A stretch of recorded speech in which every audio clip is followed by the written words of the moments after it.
Help wanted signs are out as local businesses in the restaurant and hospitality industry get ready for a spring rush. Case in point, the Brooklyn restaurant at Edinburgh USA Golf Course. As Corey Bork reports, business has picked up and it's about to get even busier. Today's rain is a sign that spring is almost here. And here at the Brooklyn and Edinburgh USA Golf Course, it's also a sign that business is about to bloom. Inside the Brooklyn restaurant, bartender Maddie Cornel is getting ready to serve up her favorite drink to make. Probably Bloody Mary. She's excited to see familiar faces return. Just getting to see all the regulars again is really nice. And see the pandemic get pushed closer to the rear view mirror. The long hours, walking the stairs to get upstairs, and just rushing around and not having people working, honestly. The restaurant and catering part of the business has about 20 workers on staff currently. It could really use double that. Now, as we're prepping for this next season, we're seeing a huge influx of people that want to go out. General Manager James Wallenberg has a pretty simple answer to sum up the current state of affairs. We're busy. I'm very busy. A good problem to have, but also knowing that everybody is coming back at once. It does all hit at once. We're trying to staff up and be ready for it as much as possible. Some challenges there, but we're definitely working through them.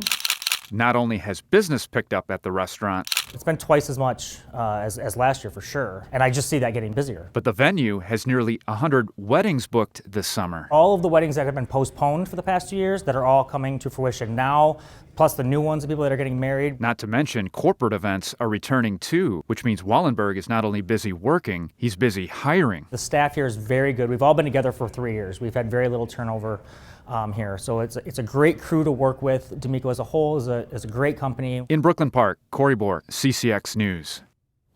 Also adding to the spring hiring rush, if the weather cooperates, the golf course could open up in about 2 weeks.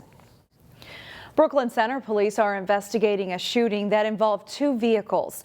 Someone called 911 Monday night to say they were following a vehicle that was actively shooting at them. Officers found both vehicles at 694 and County Road 81 in Brooklyn Park. Officers spoke with people in both cars and they had different stories. One said they met up in the old Brooklyn Center Target parking lot to buy shoes. The other said they met up to buy marijuana. At some point during the sale, someone pulled out a gun, stole money, and the shooting began as the cars drove away. Police say there's no reported injuries and everyone involved is an adult. Plymouth police are actively investigating a woman's death inside a Plymouth hotel room. This after the county medical examiner ruled the death a homicide. Authorities responded to the woman's death last month at the Red Roof Inn. She has been identified as 41-year-old Lisa Peterson of Buffalo. According to the medical examiner, Peterson died of multiple blunt force injuries. At the time, the death was considered suspicious, but police needed the medical examiner to investigate. Police also tell CCX News that everyone who was in the hotel room that night has been accounted for, and they plan to take the appropriate next steps. The population in the center of Brooklyn Park and along the 610 corridor continues to grow. This week, the Brooklyn Park City Council adjusted district lines to accommodate for that growth. You can see the Central District became more compact and the East and West districts expanded. The number of precincts in the city will expand too, from 24 to 25. And with the new district lines, there will be new polling places. The City Council gave initial approval at Monday night's meeting. When people crave a delicious beverage, places like Starbucks, Caribou, and Jamba Juice may come to mind. But in this week's edition of Takeout Tuesday, Delane Cleveland takes us to a popular family-owned shop in Brooklyn Park that serves up coffee, boba tea, and other sweet treats. Hello, we'll be right with you, okay? Thank you. In the Twin Cities, there are plenty of places where people can get a delicious beverage. Yeah, there we go.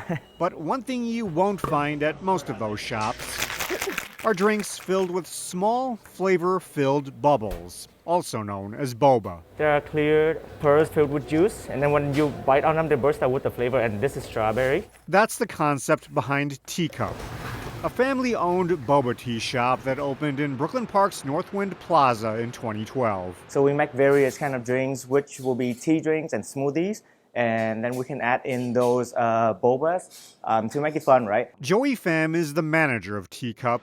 He was one of the store's first employees when it opened 10 years ago. Level 2, you got it. And he's still here to this day, creating a mixture of colorful boba tea concoctions.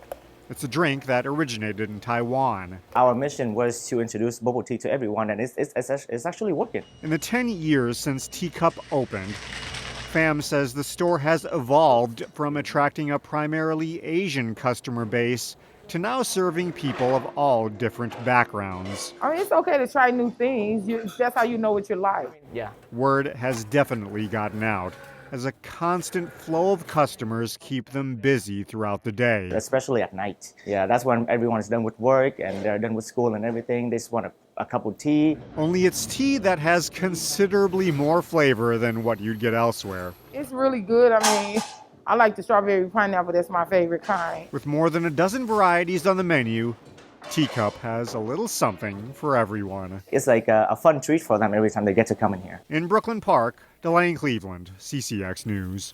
Wednesday, March 23rd is National Puppy Day, but at Can Do Canines in New Hope, every day is Puppy Day. Check out this puppy video. Can Do Canines raises and trains dogs to help people with disabilities. And on Puppy Day, they are honoring the volunteers who have whelping homes and stay with puppies almost around the clock after they are born. Then there are also whelper helpers who give other volunteers a much needed break. Questions about dog training. It's one of the nice things with being a volunteer for Can Do Canines is we support you in the training and give you guidance. And we have a lot of volunteers that maybe aren't ready for a puppy of their own, but they want to see kind of what it's like to live with a puppy, and we can help with that in a short-term project. Can Do Canine says they have several volunteer opportunities available to help raise, train, and foster dogs.